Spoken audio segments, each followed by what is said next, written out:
Hello and welcome to a new installment of Casual Game Review. This week I tried to play Dead Island.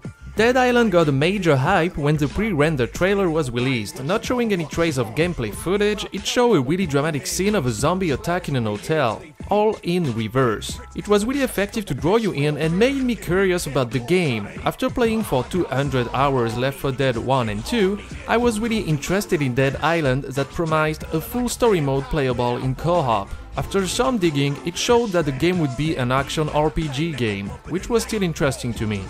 But just like for the movie industry, you should never rely on trailer, and Dead Island suffered from that too. Before going on deeper about the game, I'd like to point out some aspects of it. First, the RPG part, where you can upgrade your character by completing quests and killing zombies, just like an MMORPG, or in that case, a striking resemblance for Borderlands and even Dead Rising 2 to be more coherent. And in Dead Island, it's kinda badly handled. Okay, making your character evolve is still pretty simple since you just have to complete quests and kill stuff on the road.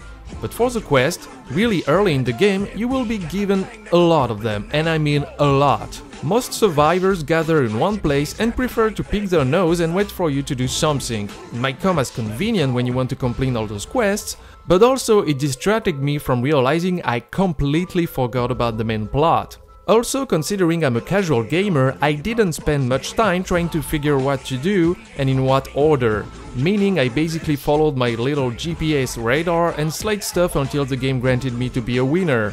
And then moving on to my next point without any kind of interest, or in that case, any feeling of fun. Which can be okay at some point. I mean, I don't like to waste my time searching for none more career forever, but here it's way too directive and easy to do thing. Now let's talk about the weapons. Weapons are basically littered all over the place. You're going to stumble more on weapons than enemies. And if you're a Yahtzee viewer, you already know he pointed that the kick is basically your best weapon of doom. Enemies can block it, they fall down as soon as you do that, you can be interrupted, and you don't lose stamina when using it. Cause yes, you got a stamina bar for running, jumping, hitting with a weapon, etc, etc. So it came to me pretty early, why would I use weapons? The worst part being they break really fast until you repair them, which costs money, and you can also upgrade them for longer resistance and more damage. And it's another problem in itself. I can't remember how many times I had to throw those weapons at a bigger enemy cause I couldn't approach them. And like I said earlier, weapons are everywhere. So when the fight is over, you have to find back your good weapons that are now mixed with the other crap weapons, like a needle in a hay. So why would I bother upgrading them when I can basically throw anything around me or going for the equivalent of a zombie bullying with my foot? Also, money gathering is a really long and tedious process. You have to search inside all the bags, and there's a lot. Collecting crap from the ground or selling things. And also the inventory system is kind of a nightmare for you will be clicking a lot, mate.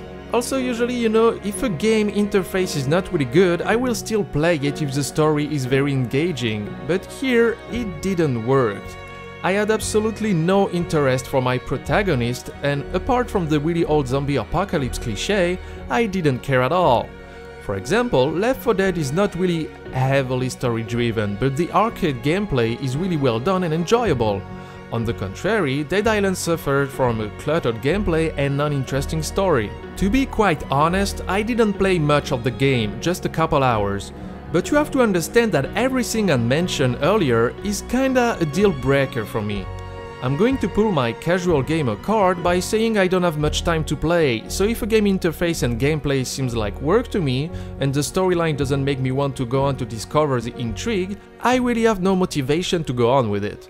Dead Island is not the worst game I ever played, but I think there's a lot of room for improvement. Now you got my entire opinion on it, so please comment to let me know your. Until then, thanks for watching.